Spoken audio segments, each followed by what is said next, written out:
안녕하세요, 풋볼 포레스트입니다. 아시아에서도 약체팀으로 분류되는 중국 대표팀이 이번 동아시안컵에서 풀전력으로 대회에 나서고 있고 1차전 우리나라 대표팀에게 0대3으로 참패를 당하면서 실망스러운 결과를 얻은 데 이어 2차전 일본 대표팀과의 경기에서는 3국급 팀을 상대함에도 불구하고 또다시 패배를 당하면서 이번 동아시안컵 우승 경쟁에서 탈락하게 되었는데, 한국과 일본이 2군, 3군으로 경기에 나서기 때문에 중국 입장에서도 충분히 해볼만 하다고 인터뷰를 했었던 조르제비치 감독이 경기가 끝난 뒤 완벽하게 태세 전환된 태도를 보이면서 많은 중국 축구 팬들이 새로운 감독인 조르제비치에 대해 맹비난을 가하고 있습니다.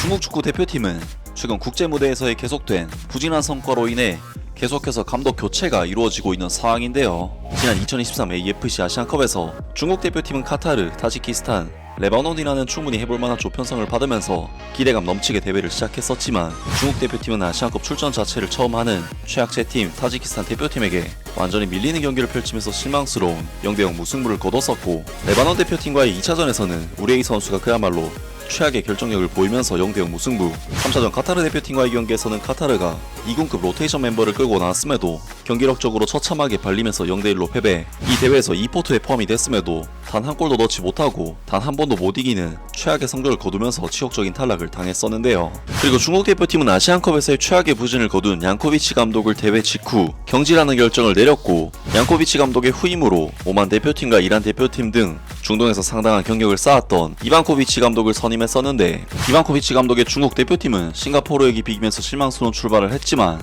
이후 태국과 비기고 싱가포르에게는 홈에서 대승을 거두고 대한민국 대표팀에게는 0대1로 패배하는 등 총 1승 2무 1패의 성적을 거두면서 어쨌든 3차 예선까지는 중국 대표팀을 이끄는 데 성공을 했는데, 프랑코 이반코비치 감독의 중국 대표팀은 이번 월드컵 3차 예선에서는 3승 7패라는 최악의 성적을 거두면서 완벽하게 한계를 보였고 월드컵 본선 진출이 완전히 좌절되었습니다. 그리고 그러한 중국 대표팀의 월드컵 예선 탈락 여파에 의해 프랑코 이반코비치 감독 역시 중국에서 짐을 싸야 했고 경질을 당하고 말았는데요.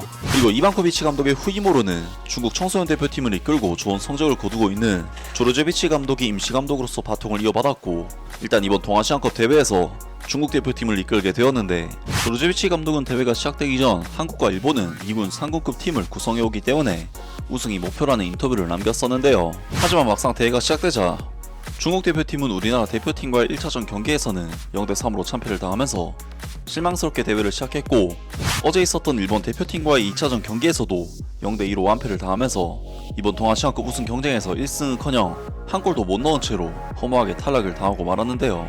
결국 조르제비치 감독의 인터뷰는 역대급 설레발이 되고 말았는데, 경기 후 인터뷰에서 조르제비치 감독은 완전히 이전과 태세 전환된 태도를 보였습니다. 7월 12일 생중계된 동아시안컵 2라운드에서 중국 대표팀은 일본에게 0대2로 패배했다. 경기 후 중국 대표팀 감독 대행이 조르제비치 감독이 경기장에서 인터뷰를 진행했다. 조르제비치는 네, 어려운 경기였습니다. 상대 골은 정말 대단했다. 몇 경기 연속으로 상대가 첫 번째 슈팅으로 골을 넣었다. 이런 경우에는 경기가 매우 어려워진다. 기쁘다고 할 순 없지만 크게 실망스럽지는 않다고 말했다.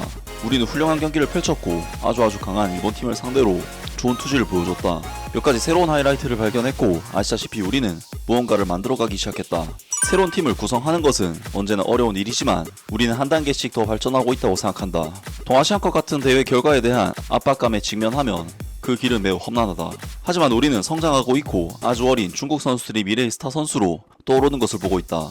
일본 대표팀에게 축하를 전한다. 기자, 그렇다면 이론상으로는 약한 팀이 홍콩과의 다음 경기에 어떻게 대처할 생각인가?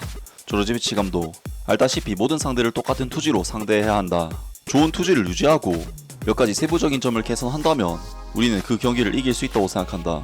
라면서 조르제비치 감독이 이전에 자신감 넘치는 인터뷰와는 달리 상당히 겸손해진 자세로 인터뷰를 남겼습니다. 중국 축구 팬들로서는 조르제비치 감독이 한국과 일본이 3군 팀이라서 해볼만하다고 이야기를 했었기 때문에 그만큼의 실망감을 느끼고 있는데요. 요 몇 년 동안 이런 거친 팀을 가장 잘 다룬 것은 양코비치 감독이었다.